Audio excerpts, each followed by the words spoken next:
Welcome back to another Q&A session with Dave Cawley, the host of Cold. We're talking about Season 3 right now. We're looking at Episode 7. Lots of ground to cover here. First of all, though, the one question that sticks out to me, and again, I should probably emphasize spoilers ahead. Yeah, sure. Yeah. Why didn't police take that wallet from the lady who found it? I don't have a good answer to that question. So it's a really bizarre scenario that comes up when Cary is before the parole board, where we learn that during the period of time he was a suspect in the Ogden City rapist investigation, there was a woman who came forward who believed that somebody had been peeping in her windows, and she had gone out and found a wallet outside her house.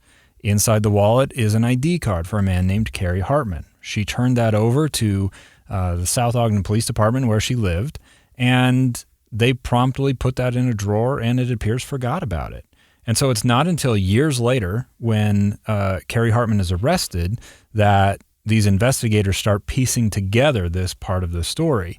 And Cary ends up going to prison. As we hear in Episode 7, he has a chance to talk to the parole board in the state of Utah to make the argument that he should be released from custody.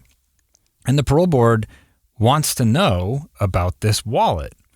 And the first time that Cary is asked about it, he denies any knowledge of it, never lost his wallet, never was window peeping at this woman's home. That answer clearly did not sit well with the parole board. And once he was confronted again with a little more information, Cary did admit that, okay, he had lost his wallet one time and had been doing some window peeping, but when asked, was he potentially looking at this woman as a target, he denied that. And so it's this pattern of behavior with Cary Hartmann once he's in custody that he will only admit to what can really be specifically proven when he's confronted with something. Let's talk about some of those parole board hearings, since you mentioned that. It really struck me that kind of early on, there's no mention of Sheree Warren in any of those parole board hearings. And I thought, why wouldn't that be part of it? I was really floored by that as well. Sheree Warren, clearly a missing person, believed to have been murdered. Cary Hartmann is a named suspect in this case, and Cary had stopped cooperating with investigators. And so his time in front of the parole board is really the best, and in a way, only chance for law enforcement to get him to answer questions about Sheree Warren. I'm not clear why Sheree's name didn't come up the first couple of times that Cary went before the parole board. It's not until an investigator, Shane Miner, gets involved with the case after it's gone cold that he starts communicating with the parole board, and they kind of get the information in line so that they can ask Cary. And so, yeah, I wish I could tell you why Sheree appears to have just been an afterthought for the Utah Board of Pardons and Parole. This is also the first episode where we really get to hear Cary's voice. And I mean his voice, not his words, because we previously have had a voice actor kind of standing in for him. How important was that to you to be able to present that? I think there's a lot we can pick up from hearing Cary speaking in his own voice. Transcript is great. We can use a voice actor, but there's all kind of nuance and inflection.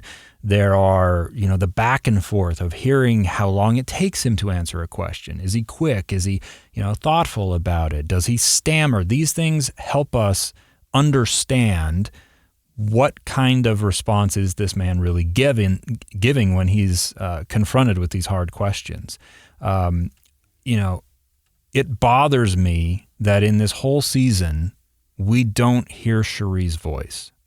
It's something that I wish we had. It's something that I looked for as part of the reporting process. Was there any old video, home movie footage, any tape recordings of her, even if it's singing along with the radio back in the day, anything to be able to hear Sheree's voice? We don't have it. But we do have Cary's voice. And hearing him talk about Sheree in dismissive terms to my ears, calling her, a little lady, things like that, I think they tell us a lot about how Cary Hartmann viewed Sheree Warren. And I suppose the listener can make their own mind out about that. How would they listen? Yeah, so obviously I'm hopeful that people interested in this case will listen to the podcast. Cold Season 3, Episode 7. Available now anywhere you get your podcasts. And if you would like to binge the rest of the season, there are a few more episodes left. You can do so on Amazon Music, included with Prime.